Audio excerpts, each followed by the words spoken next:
Yes. Next आपने girls, अब आपने ये करना है कि नेक्स्ट स्टेप में आपने मिरर M1 को मूव करवाना है। जब मिरर M1 को आप लोग λ/4 से अपवर्ड शिफ्ट करती हैं, इतनी ये P डिस्टेंस है जो कि आपने इसकी शिफ्ट किया है। कितना है आपने शिफ्ट किया है? क्वार्टर वेवलेंथ आपने इस मिरर M1 को अपवर्ड डायरेक्शन में शिफ्ट किया है।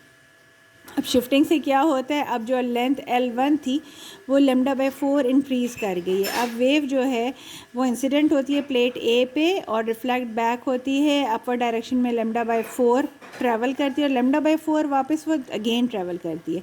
Quarter wavelength plus quarter wavelength जब आप इन दोनों को एडअप करती हैं, एडिशन से क्या होता है कि आपके पास λ/4 plus λ/4 is equals to λ/2 half wavelength का पाथ डिफरेंस क्रिएट हो जाता है, यानी लेंथ L1 में हाफ वेवलेंथ लेंथ इंक्रीज़ हो जाती है।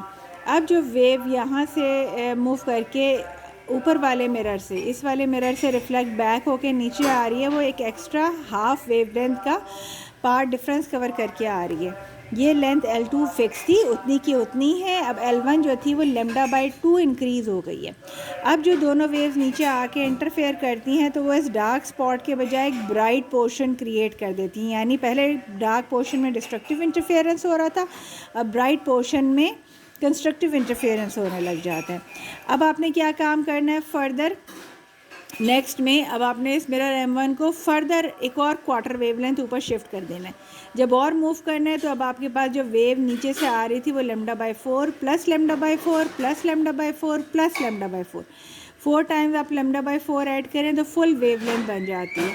यानी अब लाइट ने फुल वेवलेंथ का एक्स्ट्रा पाथ कवर किया है और फिर वो लाइट नीचे आई है, ट्रांसमिट हुई है और नीचे टेलीस्कोप में पहुंची है।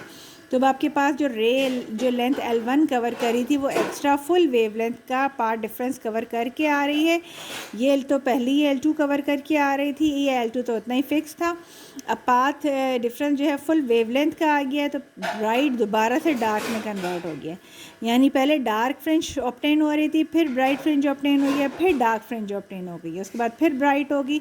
जब भी आप क्वार्टर वेवलेंथ ऊपर अपने मिरर M1 को शिफ्ट करती हैं तो जो डार्क होता है वो ब्राइट में कन्वर्ट हो जाता है, ब्राइट जो है वो फिर डार्क में कन्वर्ट हो जाता है। फिर आप फर्दर क्वार्टर वेवलेंथ शिफ्ट करेंगी तो फिर से ब्राइट डार्क में कन्वर्ट हो जाएगा, और ये सीक्वेंस चलता रहेगा। मीन्स हर दफ़ा क्वार्टर वेवलेंथ आप मिरर मूव करती हैं तो जो इंटरफेरेंस फ्रिंज है वो अपने कलर को चेंज करती है। डार्क होती है तो वो ब्राइट बन जाती है और ब्राइट होती है तो वो डार्क बन जाती है। इस तरह से आपके पास नीचे पूरे फ्रिंज पैटर्न ऑब्टेन्ड होता है। This is a procedure, right. अच्छा, अब इस प्रोसीजर के बाद हमने क्या करना है, हमने इसकी कंडीशन फाइंड आउट करनी है कि what should be the condition for the constructive interference. Constructive interference के लिए आपको पता है कि पार्ट डिफरेंस जो होता है d is the part difference between the two rays. आपके पास जो रे, एक तो लेंथ L2 कवर करके आ रही है और एक L1 कवर करके आ रही है, तो L1 और L2 में जो पार्ट डिफरेंस डी है it should be integral multiple of full wavelength, 0 lambda, 1 lambda, 2 lambda, 3 lambda and so on. Means part difference is equals to m lambda. M is an integer, 0 1 till so on. तो अगर path difference m lambda के equal होगा तो आपके पास जो fringe pattern बनेगा उसमें आपके पास एक ब्राइट फ्रिंज आएगी लाइक दिस, ठीक है। सेंटर में आपके पास डार्क स्पॉट आ रहा है, सेंटर में दोनों रेज जो आपके पास L1 और L2 लेंथ कवर करके आ रही हैं वो डिस्ट्रक्टिव इंटरफेरेंस फॉर्म कर रही हैं। उसके बाद ब्राइट फ्रिंज आई है। ब्राइट फ्रिंज के लिए कंडीशन था कि दोनों रेज जो L1 और L2 लेंथ कवर करके आ रही हैं उनमें आपके पास part difference D is equals to m lambda, m is an integer value, तो ब्राइट फ्रिंज आ गई।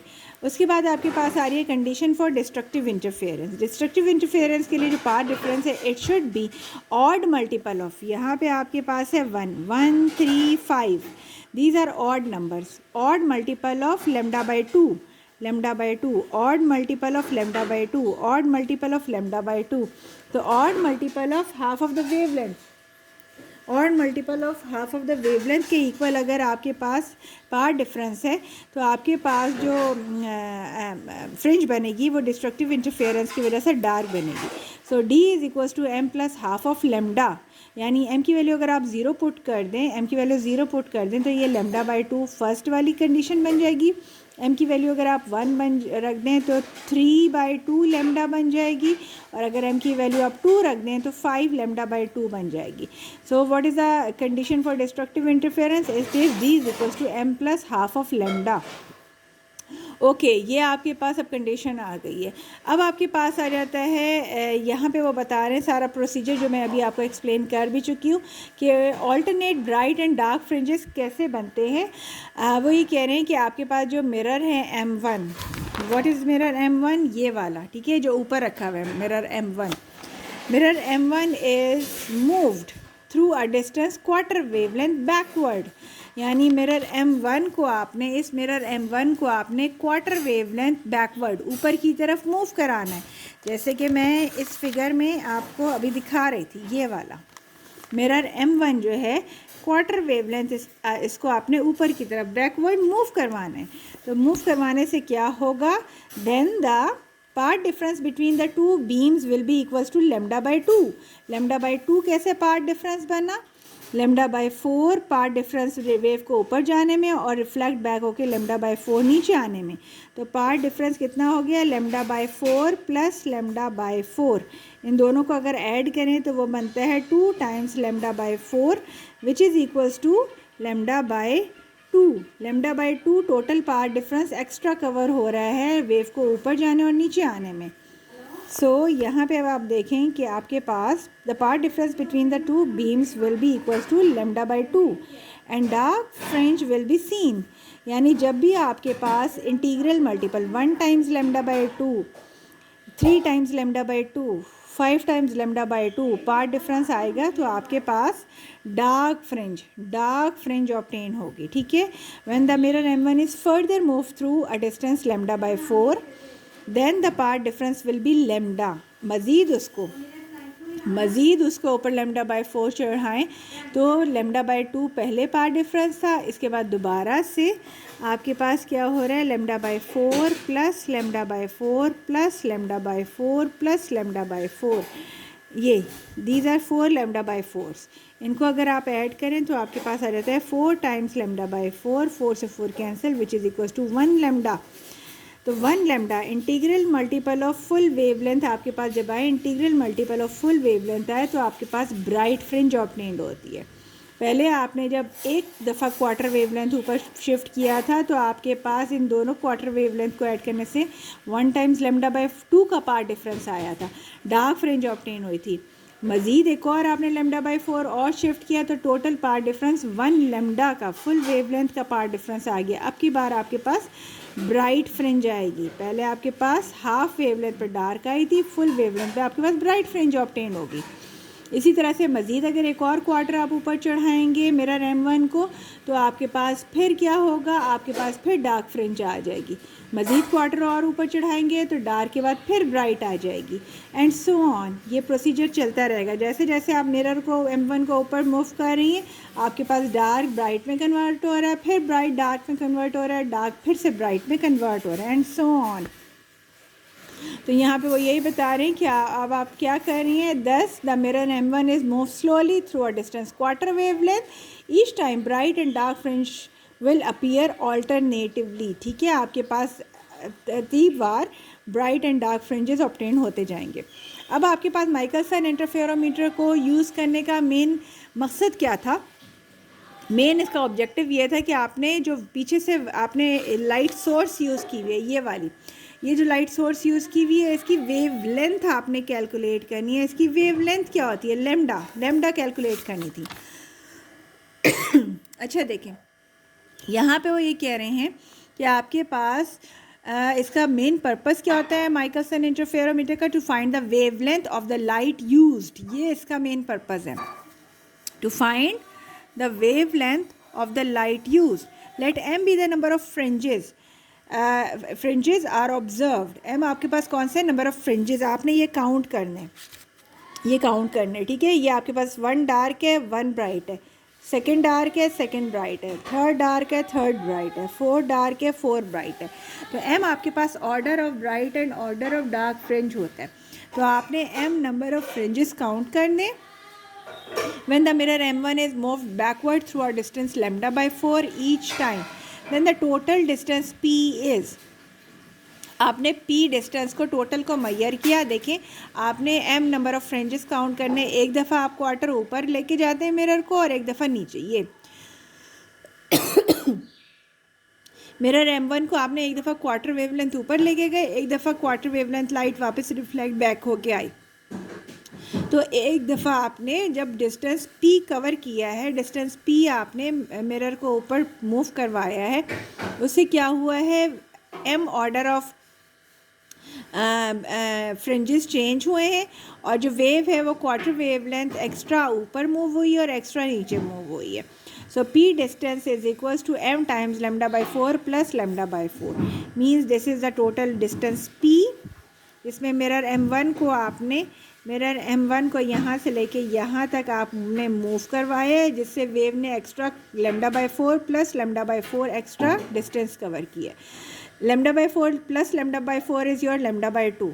सो P डिस्टेंस में आपका M is the order of fringes change, lambda by 2 is the total extra distance that light covered. So lambda is equals to 2 को P से multiply करें, M से divide करें, so wavelength is 2P by M। P आपके पास वो distance होता है जिसमें आपने मिरर M1 को इस पोजीशन से इस पोजीशन तक ऊपर शिफ्ट किया है। अच्छा, जब शिफ्टिंग की है तो आपको ये डिस्टेंस P पता चल जाएगा। ये ग्रेजुएटेड होता है स्केल और यहाँ से इसकी मेजरमेंट पता चल जाती है। M number of fringes shifted, जो फ्रिंज शिफ्ट होते हैं उनके नंबर भी पता चल जाते हैं कि लैम्डा बाई 4 आपने अपवर्ड शिफ्ट किया है मिरर M1 को, तो उससे आपके पास कितने fringe, number of bright fringe या number of dark fringe obtained हो गए हैं वो भी हमें नज़र आ जाते हैं, हम उनकी रीडिंग कर लेते हैं।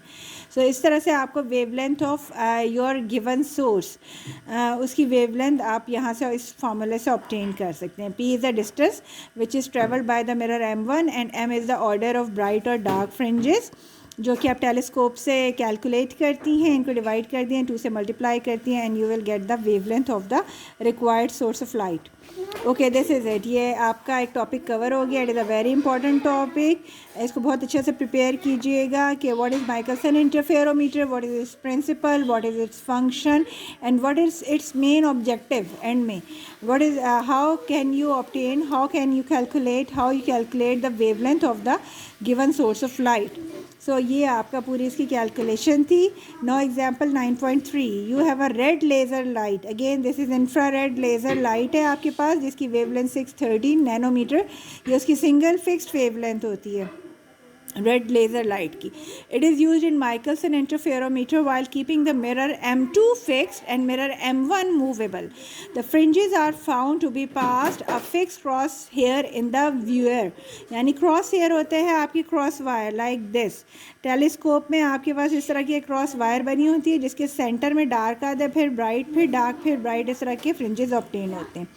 Find the distance the mirror M2 is moved, M1 is move, ठीक है। M1 आपका ऊपर की तरफ मूव होता है, ये गलत लिखा हुआ है। M1 is move for a single fringe to move past the reference line, यानी आपने M1 मिरर को ऊपर की तरफ कितना मूव करना है, वो डिस्टेंस D, ये P वैल्यू आपने फाइंड करनी है, जिससे आपके नंबर ऑफ़ फ्रिंज यानी ऑर्डर ऑफ फ्रिंज M की वैल्यू 1 चेंज हो। 1 M की वैल्यू है 1, वो कह रहे हैं for a single fringe to move past, आपके पास M की वैल्यू 1 होनी चाहिए। ये आपकी इंफ्रारेड लाइट की वेवलेंथ है। आपने ये P की वैल्यू फाइंड करनी है। P आपने मिरर M1 को ऊपर की तरफ शिफ्ट किया है, तो आपने P की वैल्यू फाइंड करनी है।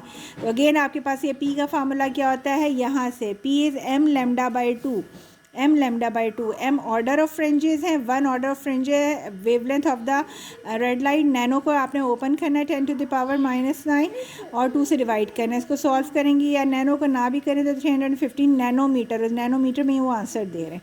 This is the answer. Okay girls, this is the end of this topic.